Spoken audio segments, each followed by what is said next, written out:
It's not that you don't want to love again. You already did, and it broke you. It's not that you don't believe in life anymore. It's that life taught you the hard way, that dreaming hurts, that trusting is risky, that letting your guard down can cost you your soul. What if I told you your silence isn't weakness, but an open wound that learned not to scream? That the distance you place between yourself and the world isn't coldness, but a sacred act of shielding what still trembles inside. There's a kind of pain that doesn't bleed, but echoes, in the pause before you speak, in the eyes that dodge connection, in the body that shows up while the soul remains trapped in the very moment it was first wounded. You, who became strong because you had no other choice. You, still standing, but walking barefoot through burning coals of memories no one else can see. They say you're too intense, that you overthink, that you feel too much. But no one asks how deep the rupture had to be for you to become this guarded. No one sees you survived something you can't even name yet. You keep going, heart in ashes, and yet you offer fire. There's power in that, a silent kind of power. Jung once said, "Until you make the unconscious conscious, it will direct your life and you will call it fate." And you feel that truth in your bones. No matter how far you go, something always pulls you back to that same emotional corner, like an echo, a loop, a shadow waiting to be seen. Maybe that's why you're here, because something in you suspects your pain is not just suffering. It's a signal, a whisper from your soul, not broken, but unheard. And in that whisper is a doorway, not to escape the pain, but to walk through it with awareness. Because maybe you're not here to forget what happened. Maybe you're here to transform because of it. You didn't choose to be hyper-aware. Your nervous system learned it. It memorized the way the air shifts before something breaks. It picked up the micro-expressions, the tone drops, the heavy silences that used to mean danger is near. This isn't paranoia. It's adaptation. It's the echo of a childhood where quiet wasn't safety. It was warning. Where love came with conditions, with withdrawal, with unpredictable storms. Now, when someone offers you kindness, your soul flinches. You don't know whether to lean in or armor up, because part of you still remembers that intimacy once meant exposure. Being seen once meant being hurt. So, you hide behind laughter, or work, or excessive thinking. People call it independence. But deep down, it's your strategy to never need anyone. Because needing someone once cost you too much. Carl Jung spoke of the persona, the mask we wear to function in a world that doesn't always know how to hold our truth. You've mastered that mask. You're calm, composed, doing fine. But behind it lives your shadow, the unheard, the unheld, the unmet parts of you that still ache for recognition. The shadow isn't evil. It's pain without a voice. It's the parts of you you were told were too much, so you buried them to survive. You're not distant. You're tired of being shattered. You're not hard to love. You're just exhausted from handing your heart to those who couldn't hold it. You're not overreacting. You've simply learned to listen to that inner voice that once saved you. And now you trust it. Not from fear, but from wisdom. You've built walls, but not ordinary walls. You've built entire inner worlds, sanctuaries of stillness where your soul could breathe without judgment. Places where your vulnerability speaks in sacred tongues. But even those safe havens can become cages. Jung knew this. What you resist not only persists, but grows in size. What we reject becomes our master. What we accept becomes our path to freedom. You don't need someone to rescue you. You've already rescued yourself 1,000 times. What you need, what your soul craves, is someone who understands why you had to become your own savior. Someone who sees your defenses not as flaws, but as battle scars. Every overreaction is a story in disguise. Every emotional shutdown is a quiet scream. It hurt too much last time, and I'm still not done healing. Have you ever felt like your life was moving forward, but some part of you didn't come along? Like you're performing in a play whose script no longer makes sense. Repeating lines, following routines, smiling on cue. While something deep inside remains frozen in the moment everything broke. Maybe it was betrayal, maybe abandonment, Or maybe just a silence that carved itself into your chest so quietly, no one noticed you never healed. Functioning is not the same as healing. You can work, you can laugh, you can show up every day, and still feel like something essential is missing. Like you're looking at life through a glass wall, transparent but unbreakable. You're present, yet distant, physically here, but emotionally suspended somewhere in the past. A past where part of your soul got stuck and never fully returned. People don't notice. You've become a master at disguise. Strong, reliable, unbothered. But this strength, it's exhausting. It's the kind that costs you peace, because no one sees the weight you carry just to look okay. No one hears the storm that begins when the distractions fade and night settles in. That aching solitude. It isn't about being alone. It's about not being truly seen. And when you finally try to open up, when you take the risk to show the real you, the world often fumbles. Some dismiss you, others judge, or they walk away. And this only confirms what you've suspected all along. That deep feeling makes you unsafe, that your pain is too much, that your truth is hard to hold. So you shrink, you adapt, you disappear behind performance. But inside, the weight gets heavier with each passing day. You become hyper-attuned to everything. A gesture, a pause, a shift in tone. Not because you're fragile, but because you've learned the language of emotional absence.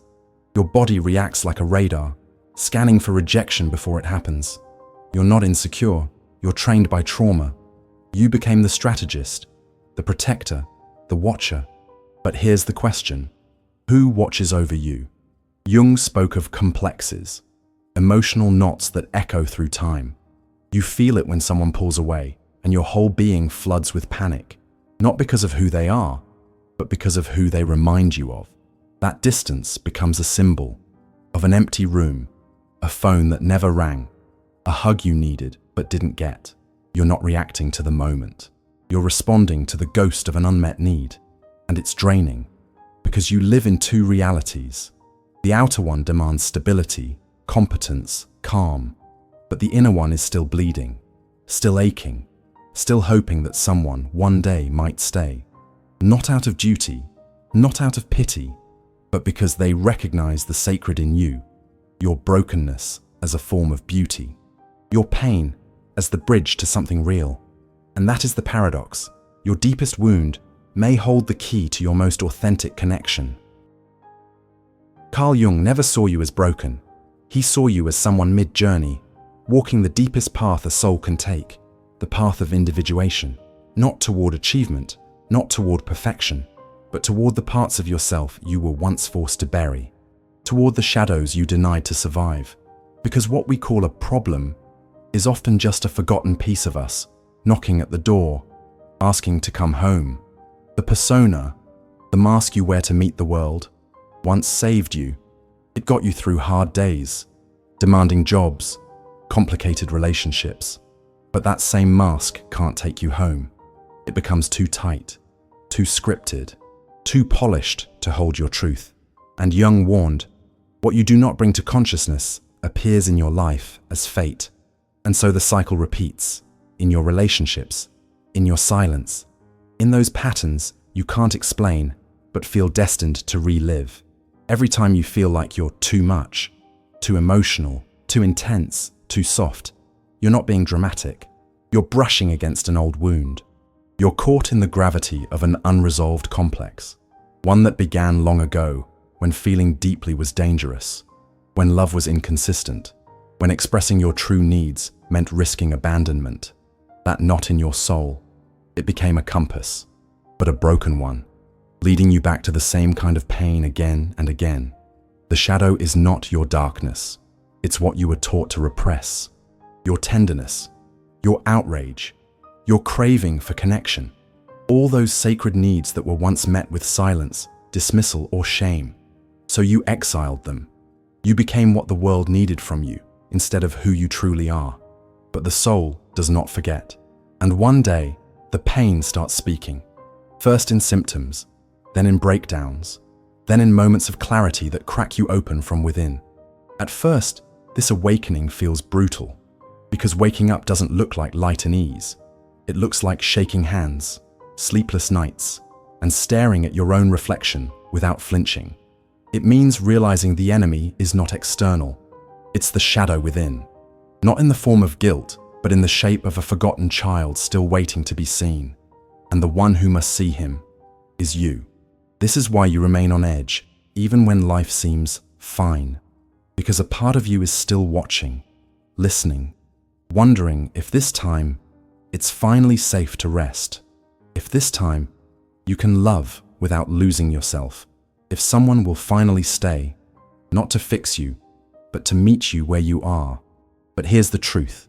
No one can give you what you have withheld from yourself for so long. Presence, compassion, radical honesty. And so, the healing begins. Not with correction, but with embrace. The wall becomes a bridge, the mask becomes a map, and the shadow becomes a guide. Because there is no path to your true self that doesn't lead through the darkness.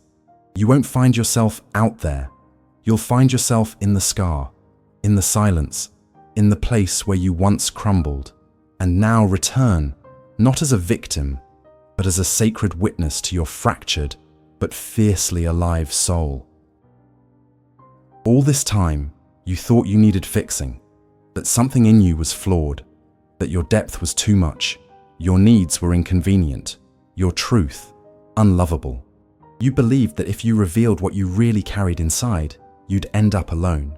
But what if you're not broken? What if you're simply making your way back to yourself, after years of pretending to be who the world expected? And what if that chaos you feel is not dysfunction, but sacred fire, burning away the layers of who you are not? Because the real awakening doesn't arrive in peaceful moments. It comes when you finally stop running from your own shadow, when you get tired of filtering your emotions, when you stop asking for permission to be who you are. It's not about controlling your feelings, it's about staying with them, letting your soul tremble, ache, cry, and knowing this too is life. This too is you, not the curated you, the real you, the one that pulses underneath the armor. The very things you've labeled as flaws, your sensitivity, your intensity, your raw perception, are actually gifts born in the dark. You see what others can't. You feel what they numb. And even though it hurt like hell, it gave you something rare, emotional clarity, the ability to read beneath the surface, the power to hold space without noise, to be with pain, yours or someone else's, without rushing to fix it. That's not weakness. That's inner mastery. Now you understand. You don't need to demolish your wall. You need to remember why you built it, not to destroy it, but to choose when to open the gate. Because love without self-loss is possible. Because trust doesn't mean naivety. It means choosing wisely, with your eyes open. And that is power. The kind of power that doesn't shout, but radiates. The kind that comes when you stop begging for safety out there and start returning to yourself, not from ego, but from soul. Jung called it individuation, the return to your center, a journey without guarantees, without linear direction, but absolutely real. On that path, you no longer need to fake being fine. You can say, "This still hurts," and not feel ashamed. You can sit in your own presence and not feel lonely. You can love without abandoning yourself. And one day, almost without noticing, the silence will no longer be punishment. It will become space. Love will no longer be a threat. It will be a mirror. And you, the one who feared being too much, will realize you were always exactly enough. Not here to please, but to awaken, to feel, to burn, to remember your wild, tender, eternal essence, the one that was never lost, only waiting for your return. If these words echoed somewhere deep inside you, it's not by accident. Some part of you already knew. It had felt this before, but it didn't yet have language for it. Today, the words arrived, not to explain you, but to remind you. You're not alone. You're not broken. You're not too much. You are a soul that crossed inner fire and still kept its softness intact.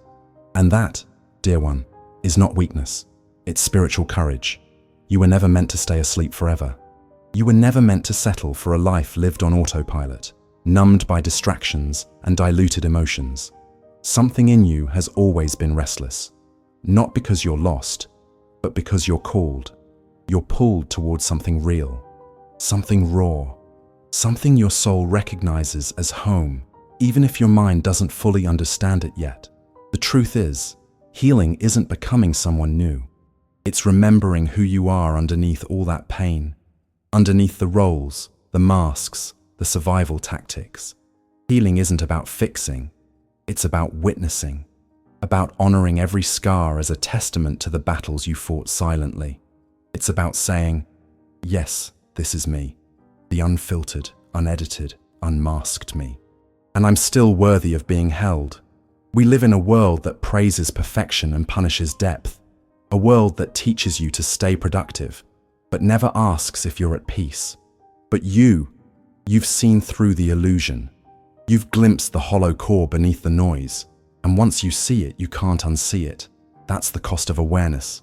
But it's also your liberation, because from this point on, you're not chasing validation, you're reclaiming presence. You're learning that you don't need to earn your place in this world by being agreeable, functional, or invulnerable. Your pain doesn't make you less, it makes you human, it makes you real. And the more you lean into that authenticity, the more you become a mirror for others. Not to fix them, not to guide them, but simply to remind them, you can burn and still be beautiful. You can ache and still be whole. So let this be the moment you stop apologizing for your sensitivity. Let this be the moment you stop shrinking to fit into lives that don't honor your soul. Let this be the moment you take a deep breath, not to brace yourself, but to expand, to inhabit yourself fully, fiercely, finally. And when the world tells you to toughen up, to move on, to get over it, pause, close your eyes, and remember, you didn't come here to numb. You came here to feel, to awaken, to walk barefoot through your own shadows and return with the sacred fire of truth. You are not behind. You are not broken. You are in the middle of a sacred unraveling, a process that looks like falling apart, but is actually a return to soul, a return to meaning, a return to that ancient part of you that never stopped believing that there is something more, something worth waking up for, something worth burning for. That something is not out there. It's in you, in your breath, when you finally exhale the tension you've held for years, in your eyes when they soften instead of bracing, in your silence when it becomes rest, not punishment, in your heart when it opens again, not because it's naive, but because it's strong. This is not the end of your story. This is a threshold, a rebirth, a vow. From this day forward, you carry something different. Not armor, but awareness. Not certainty, but presence. And every step you take, you do so as someone who walked through fire and came out illuminated, not by the flames, but by the clarity they brought. So if this message touched something sacred within you, let it be your anchor, your mantra, your quiet revolution. Write it down. Whisper it to yourself when doubt creeps in. Let it live in your chest like a heartbeat that says, I'm not returning to who I was before the pain. I'm becoming who I was always meant to be, because of it. And when someone asks why your eyes seem deeper, why your voice has more weight, why your presence calms rooms without saying a word, you'll know it's because you remembered. You remembered the path home. Welcome back to your fire, to your truth, to your soul, to the only place you ever needed to be. Welcome home.